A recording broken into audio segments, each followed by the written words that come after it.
Well, hello and happy Monday. It is digital host A.J. Wuest welcoming you back to Before the Four, where I take you through 48's top news stories and then some before our 4 o'clock newscast.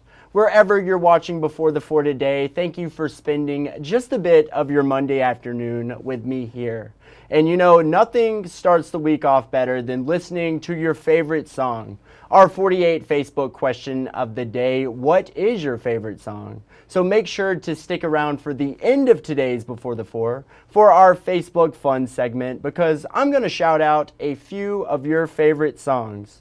But until then, I say let's jump into a few of our top stories.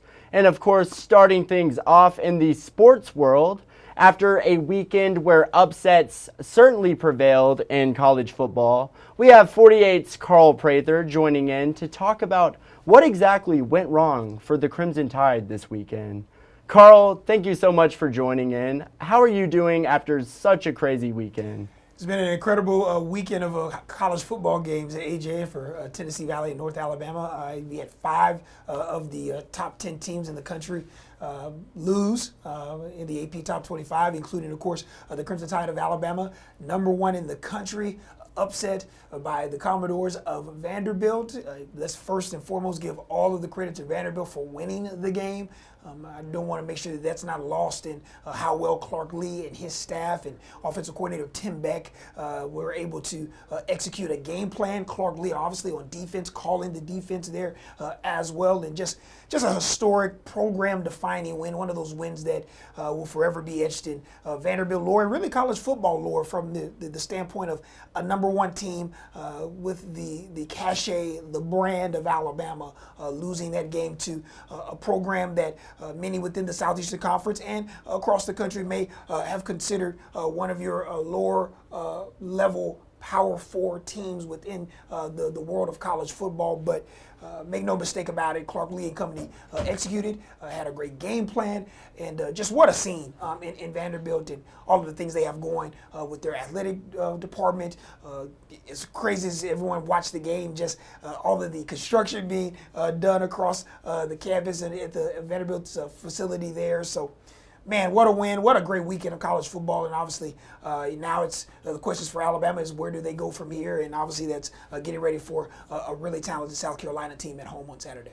Absolutely. And you could feel the excitement, like watching. I wasn't at the game, but you could tell those Vanderbilt students were super excited, storming the field, tearing down the goalposts. But what were some positives that you saw with the Alabama team on Saturday? Well, you know, obviously that's a question that I know a lot of Alabama fans, you know, are kind of still shell-shocked from the actual loss. But, you know, relative to the game, offensively and defensively, from the offensive standpoint, listen, for the most part, I think people can understand if you score 35 points in a football game, more times than not, you have a really high percentage possibility of winning a football game. And I thought Alabama did enough on the offensive side of the football to do just that. I would like to maybe have seen them run the football a little bit more. I believe we looked back. I don't think that they ran multiple times, meaning from one down to the next, but a handful of times in that contest on Saturday. But once again, you scored 35 points. You had an unbelievable explosive play from that freshman Ryan Williams, a wide receiver, kind of really maybe move the momentum back into Alabama's favor there. But I would say the offense had some moments. I thought some players on defense played hard.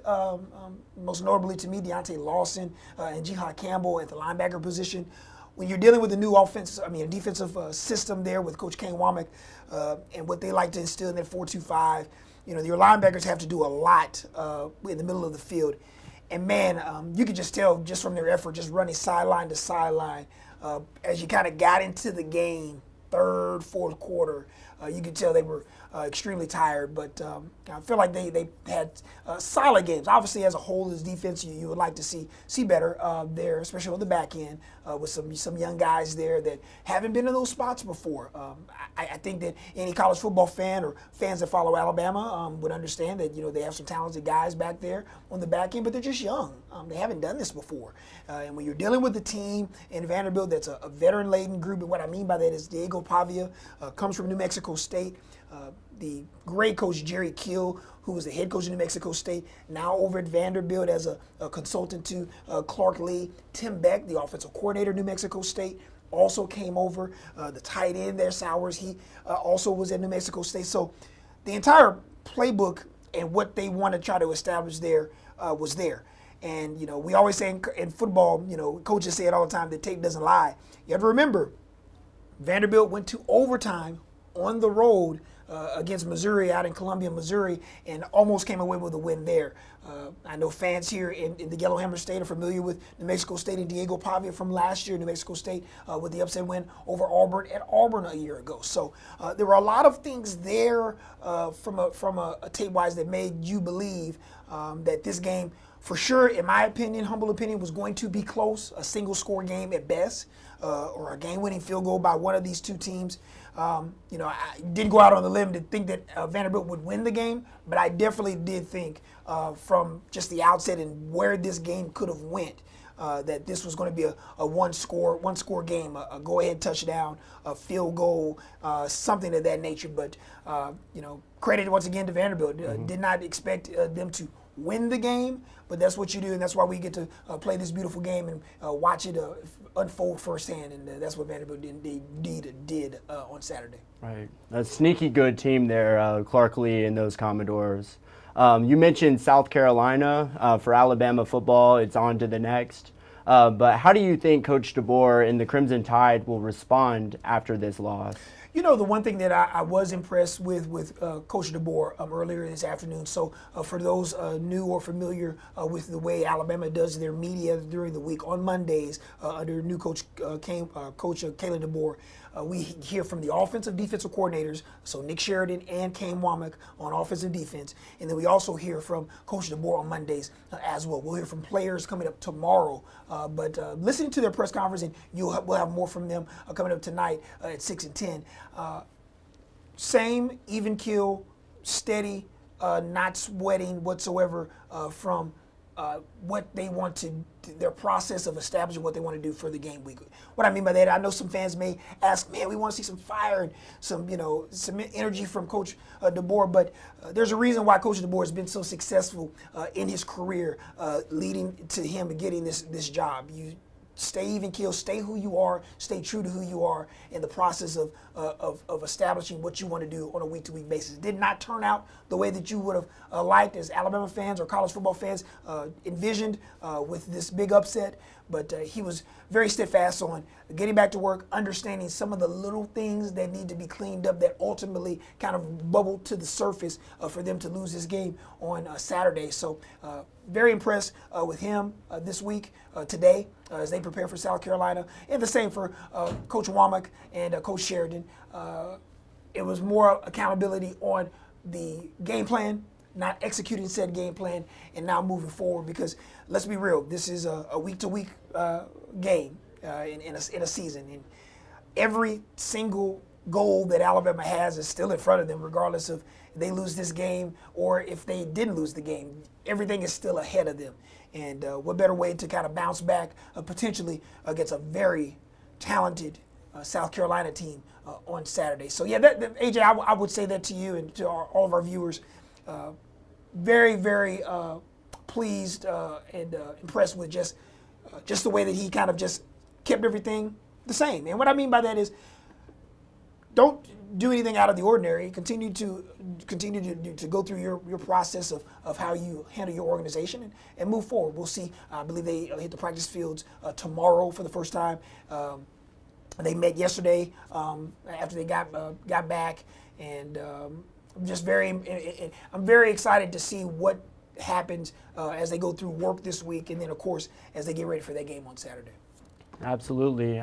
Time will tell for sure. But Carl, thank you so much for joining in with me today. No problem, AJ. Keep doing a great job, my man, and we're excited, man. How about this? We have football every day leading into the Wednesday before Thanksgiving. So everyone should be excited about all of the high school football, all the college football, the pro game as well. So we're in the thick of it. It's kind of the march toward potential reaching the college football playoff for teams, and we shall see how this all unfolds as we head into the month of October and beyond. Yes, sir. Nothing gets better than that. You gotta love football for sure. Some exciting games ahead as well. So super excited. But Carl, thank you so much. Yes, sir. All right. So now switching gears to weather. Hurricane Milton has developed into a Category 5 hurricane. And as Florida residents prepare for the worst, 48 First Alert Chief Meteorologist Brad Travis with the latest details. Brad? Yeah, AJ, there's two big things going on. Of course, one behind me, Hurricane Milton, set to make landfall somewhere near Tampa, Florida, but have a big impact all along the West Coast and really in the entire peninsula. And then the cold front that's coming in here. So a quick look at our weather first. Current temperatures, low 80s. The front is starting to move through, but look at behind the front. Those temperatures are in the 70s and even some 60s. So that's the kind of weather we have headed our way. We're locked in with high temperatures in the mid to upper 70s, overnight lows anywhere from 45 to 51 for the rest of the week. Here's the latest on Hurricane Milton. This is the visible satellite imagery. The next update comes out at the top of the hour at 4 o'clock. The latest advisory winds at 175 miles per hour, making it one of the most powerful hurricanes in the Atlantic Basin in years. We're looking at, again, gusts well over 175 miles per hour with this. It's a Category 5 storm. Now, these storms don't usually remain this intense for all that long, but it's still forecast to be a major hurricane with winds likely gusting over 125 miles per hour late Wednesday afternoon and Wednesday evening with that landfall. Again, the model guidance really clustered in there on the Tampa Bay area and taking it along the interstate all the way towards Orlando as we go overnight Wednesday night into Thursday morning. So a huge threat there, but again, not much going on here. The other thing, the critical impact here is going to be in the Tampa area.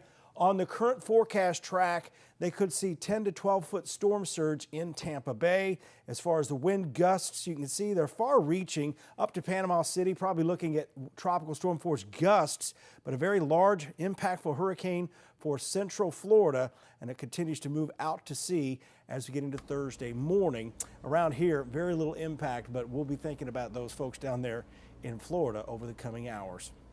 Back to you, AJ.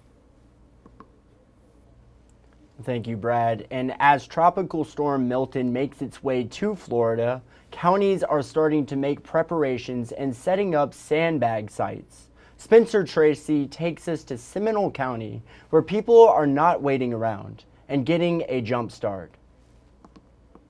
People aren't playing with this storm. The lines of cars can prove it as people wait for the Central Winds Park and Winter Springs to open. People here in Seminole County are getting a jump start to getting some sandbags as we're expecting heavy rainfall in this area. And this site here is already crowded. Checking them all. Patricia Scott says she is not taking any chances with Tropical Storm Milton. But this one back to back with Helene, and because it's going to come right over top of us, it's a little scary. Across the county, there are many sandbag sites open. The county's Emergency Operations Center is open as well and activated to a level 2 as of Sunday morning. So that's what we're looking at. Severe power outage, communication issues, and flooding. So really 3 very, very bad situations that could occur here in Seminole County. Emergency Manager Alan Harris says they are making preparations to open multiple shelters. So we need to be prepared here in our county to not only shelter evacuees for our county, but also to host those that are coming from the coast. This is a storm people are getting ahead of and taking seriously. Oh, what happened up in North Carolina, in Georgia, and all the water up there, I think people are really scared right now. Well, thank you, Spencer. Now a story, in case you missed it, out of Madison. A very successful day yesterday for Cara Cunningham as she hosted an insulin drop-off to help assist those affected by Helene. 48's Daquan Lee has the story.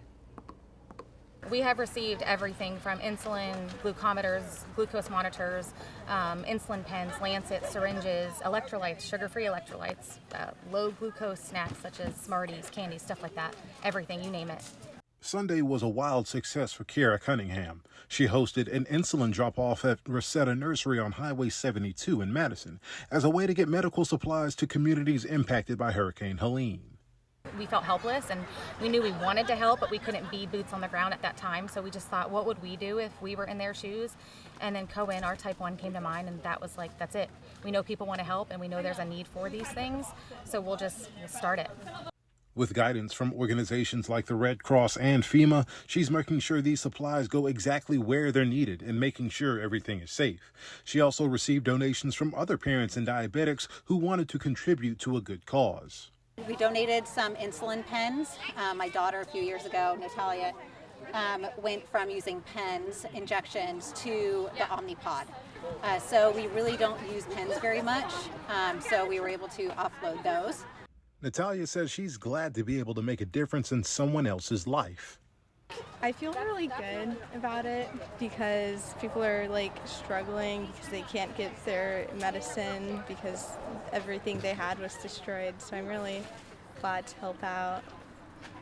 Everything donated will be transported through private pilots. A helicopter will take supplies to North Carolina. 2 planes will be leaving out of Scottsboro this week to do the same. Reporting in Madison, DeQuan Lee, 48 on your side. Thank you, DeQuan. Now a story out of Tuscumbia. Police have now identified a man who was killed in a shooting last night. Tuscumbia Police Chief Tony Logan says 28-year-old Nathan Littleton was killed after a shooting on Paul E. Johnson Memorial Drive just after 7 p.m. last night. Officers say they found Littleton dead after arriving on scene. Now, police say one is in custody and another was questioned. However, no one has been charged at this time. But stick around for our evening newscast for more details on this situation from 48's Aria Pons. And now memorials are being held around the world, today marking 1 year since Hamas launched its surprise terror attack on a musical festival in Israel. Thousands were killed and injured, hundreds more taken hostage, many of them still unaccounted for. The massacre sparking a devastating war in Gaza that continues 12 months later and has now spiraled into other parts of the Middle East. NBC's chief foreign correspondent, Richard Engel, has more. This morning, Israelis commemorated the moment a year ago when several thousand Hamas gunmen broke out of Gaza and went on a killing and kidnapping rampage across southern Israel. Israel was blindsided and struggled to respond to the Hamas attacks in more than 30 locations. It took hours to send reinforcements and days to repel the assault. It was Israel's 9/11. Now Israel is at war, reducing Gaza to rubble, with more than 41,000 killed, according to the Hamas-run health ministry. Israel this weekend launched a new offensive in northern Gaza, claiming Hamas has regrouped. And in Lebanon, an air and ground war is intensifying against Hezbollah, but the group is still able to launch rockets, overnight hitting the Israeli city of Haifa. Prime Minister Benjamin Netanyahu spoke to Israeli troops on the Lebanese border. A year ago, we suffered a terrible blow. In the past 12 months, we are changing the reality from end to end, he said. Netanyahu has never accepted responsibility for the October 7th intelligence and security failings and says an inquiry will come after the war. Danny Yotam is a former director of the Mossad. How much responsibility do you think Prime Minister Netanyahu bears? He is responsible because he got some early warning, even though it was not the exact date, the exact location, but it was an early warning. And he did not pay attention to it the way the Prime Minister should pay attention to it. And this morning, Hamas said it fired rockets toward Tel Aviv. There are no reports of casualties. Thank you, Richard. And in Alabama, one House representative recently weighed in his thoughts on the ongoing war. WSFA has the story. Election day officially less.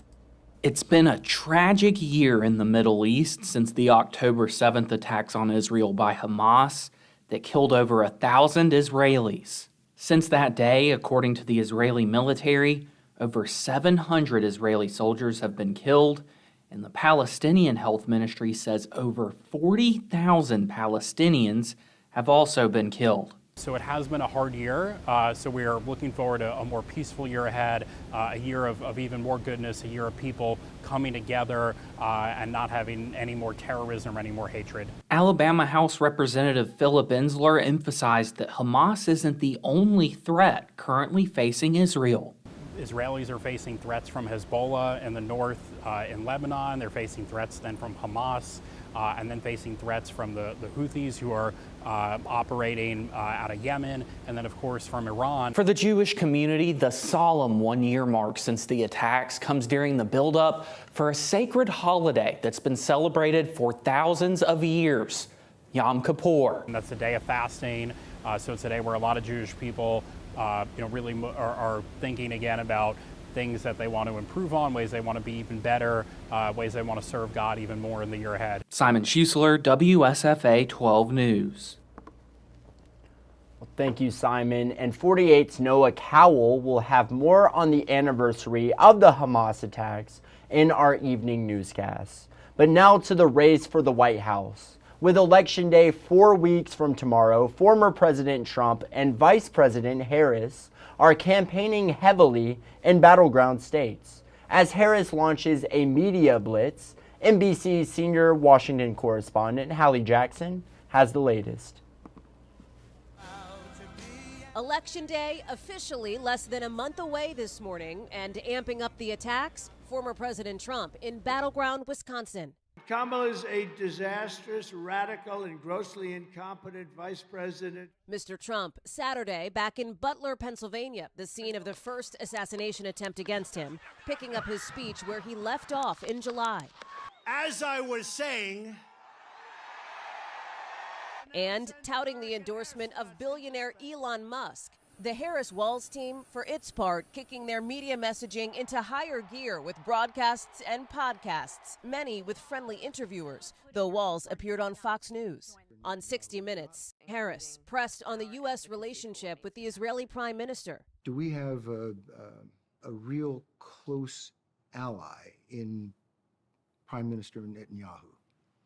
I think, with all due respect, the better question is, do we have an important alliance between the American people and the Israeli people? And the answer to that question is yes. And with popular podcast host Alex Cooper taking aim at former President Trump's record on restricting abortion access, and asked about comments from Arkansas Governor Sarah Huckabee Sanders that her children keep her humble, drawing an apparent contrast with Harris, who has stepchildren. I don't think she understands that there are a whole lot of women out here who, one, are not aspiring to be humble.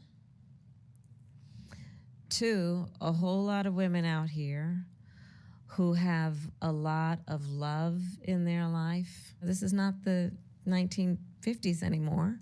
Families come in all kinds of shapes and forms.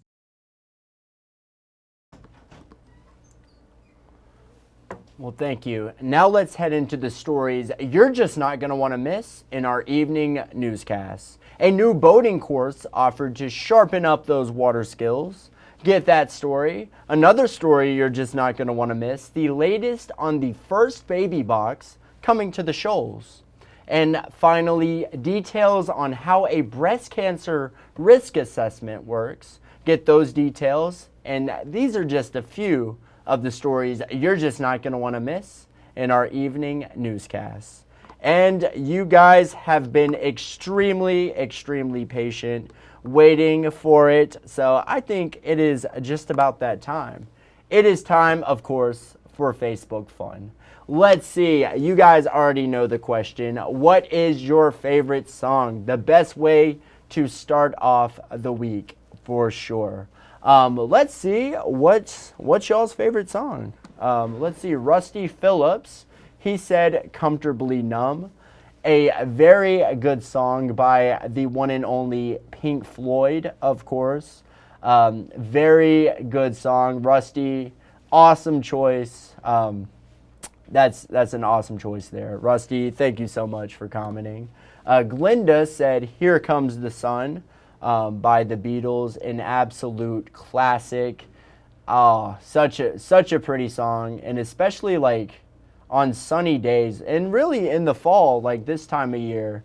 In the fall, it's a little bit cooler outside, but you feel the heat of the sun maybe bearing down on you. An absolute awesome song there to listen to, especially this time of year, in my opinion. But Glinda, thank you so much for commenting. Dennis Skinner said, of course, Sweet Home Alabama. Cannot go wrong with Sweet Home Alabama.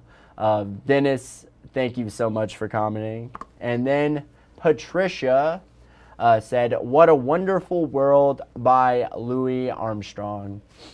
And another absolute classic. Awesome choices. You all have very good music tastes, I can tell.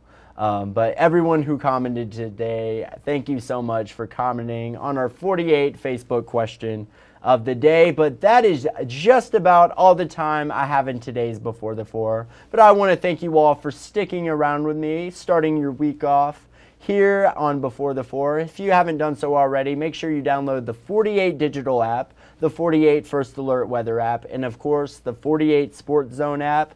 Turn on those push notifications and you will never miss a breaking story. But with that said, that is it for today's Before the Four. But of course, thank you for watching. You all have a great night.